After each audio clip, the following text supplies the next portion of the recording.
दोस्तों, अगर आप भी हरमनप्रीत कौर को शानदार खिलाड़ी और कप्तान मानते हैं तो हमारी इस वीडियो को लाइक जरूर कीजिएगा। दोस्तों, मुंबई से पार पाना नहीं है आसान। कप्तान हरमनप्रीत कौर के नेतृत्व में मुंबई के खूंखार खिलाड़ियों ने मचाया है इस कदर तूफान, सूखे पत्तों की तरह उड़ी गुजरात की टीम। विमेन आईपीएल के ओपनिंग मुकाबले में गेंद और बल्ले के बीच हुआ ऐसा जबरदस्त घमासान, पलट गया महिला क्रिकेट इतिहास। तो आखिर क्या कुछ हुआ इस रोंगटे खड़े कर देने वाले महामुकाबले में, जिसमें अंतिम गेंद तक ये कह पाना नामुमकिन था कि कौन होगा इस महामुकाबले का विजेता, किसने मारी है अंत में अपने पहले ही मुकाबले में बाजी। इसकी पूरी हाईलाइट हम आपको दिखाएंगे, लेकिन उससे पहले आपको क्या लगता है, मुंबई, बेंगलुरु और गुजरात में कौन सी विमेन टीम आईपीएल की चैंपियन बनने की हकदार है? हमें अपने जवाब कमेंट में जरूर बताइए। दोस्तों, विमेन आईपीएल की शानदार शुरुआत हो चुकी है। धमाकेदार ओपनिंग सेरेमनी में जहां कियारा आडवाणी, कृति सेनन से लेकर एपी ढिल्लों ने अपनी परफॉर्मेंस से समा बांध दिया,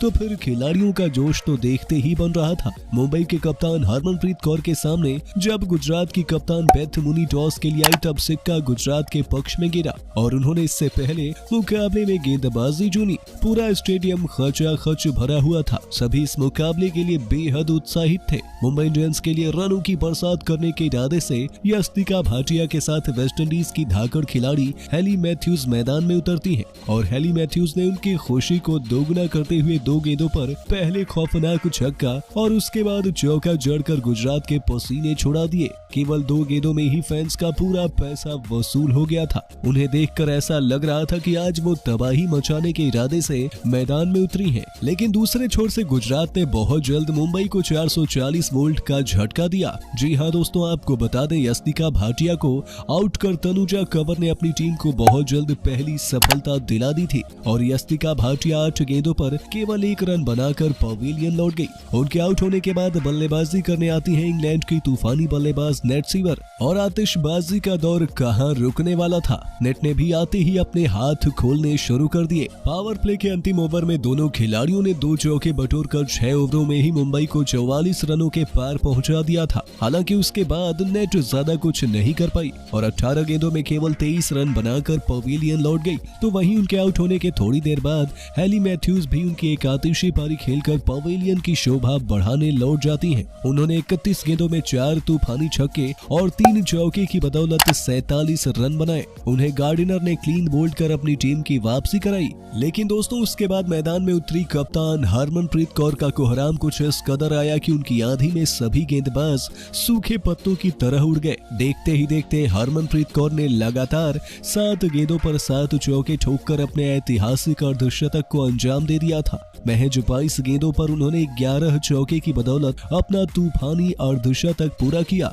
और अपनी टीम को 160 रनों के पार भी पहुंचा दिया। पूरा स्टेडियम उनकी आतिशी बल्लेबाजी देख अपने दांतों तले उंगलियां दबा बैठा था। अर्धशतक लगाने के बाद जब मुंबई 200 रनों की तरफ बढ़ रहा था, तब स्नेह राणा ने अपनी टीम को हरमनप्रीत कौर के रूप में सबसे बड़ी सफलता दिलाई। हरमनप्रीत कौर 30 गेंदों पर 14 चौके की बदौलत 65 रनों की पारी खेलकर वापस लौटी। लेकिन उनके बाद भी रनों की बारिश का सिलसिला थमा नहीं। एमिलिया केयर के ताबड़तोड़ 24 गेंदों में 45 रनों की बदौलत मुंबई की टीम ने 20 ओवरों में 207 रनों का पहाड़ का स्कोर अपने विपक्षियों को सौंपा था। गुजरात के लिए स्नेह राणा ने सबसे अधिक 2 सफलताएं हासिल की और मुंबई के लिए हरमनप्रीत कौर ने सबसे अधिक 65 रन बनाए थे। गुजरात के लिए ये लक्ष्य आसान नहीं था। 208 रनों के पर्वत के शिखर पर पहुंचने के लिए मेघना के साथ बेथ मुनी मैदान पर उतरती हैं, लेकिन पहले ही ओवर में कप्तान बिना खाता खोले घुटने टेक कर वापस लौट गई। रन लेने के दौरान उनके पैरों पर क्रैम्प आ गया था और उसके बाद वो दोबारा बल्लेबाजी नहीं कर पाई। अपने कप्तान को रिटायर हर्ट से खोने के बाद मैदान में बल्लेबाजी करने आती हैं हरलीन देओल,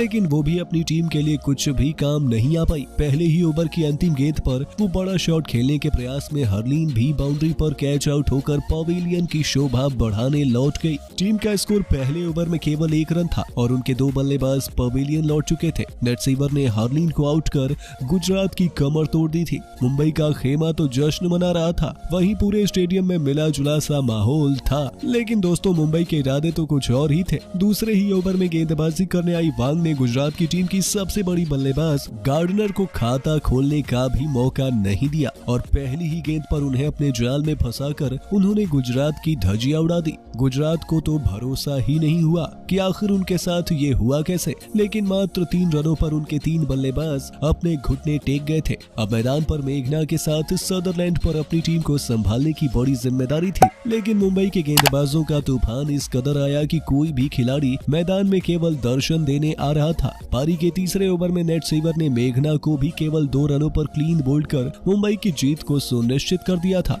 बल्लेबाजी करने आई हेमलता और सदरलैंड अपने बल्ले से 1 रन जोड़ पाने में भी बेबस नजर आ रही थी। और दोस्तों युवा खिलाड़ी इसाक ने आते ही सदरलैंड को भी क्लीन बोल्ड कर गुजरात की आधी टीम को मात्र 12 रनों पर समेट दिया था। हालांकि जॉर्जिया बेरम ने आते ही चौके से अपना खाता खोला था, लेकिन उसके बावजूद 6 ओवर में गुजरात केवल 17 रन ही बना पाई। और अब यहाँ से गुजरात की टीम का पूरे 20 ओवर खेलना भी नामुमकिन जैसा लग रहा है। और निश्चित तौर पर मुंबई इंडियंस की टीम बड़ी ही आसानी से एक विशालकाय अंतर से जीत को अपने नाम करेगी। लेकिन दोस्तों आपको क्या लगता है, कौन सी टीम बन सकती है women IPL champions, Mumbai, Bengaluru या फिर कोई और? हमें अपने जवाब कमेंट में जरूर बताइए। और ऐसे ही शानदार खबरों के लिए सब्सक्राइब कर लीजिए हमारे YouTube चैनल को। वीडियो अच्छी हो तो इसे लाइक जरूर करें।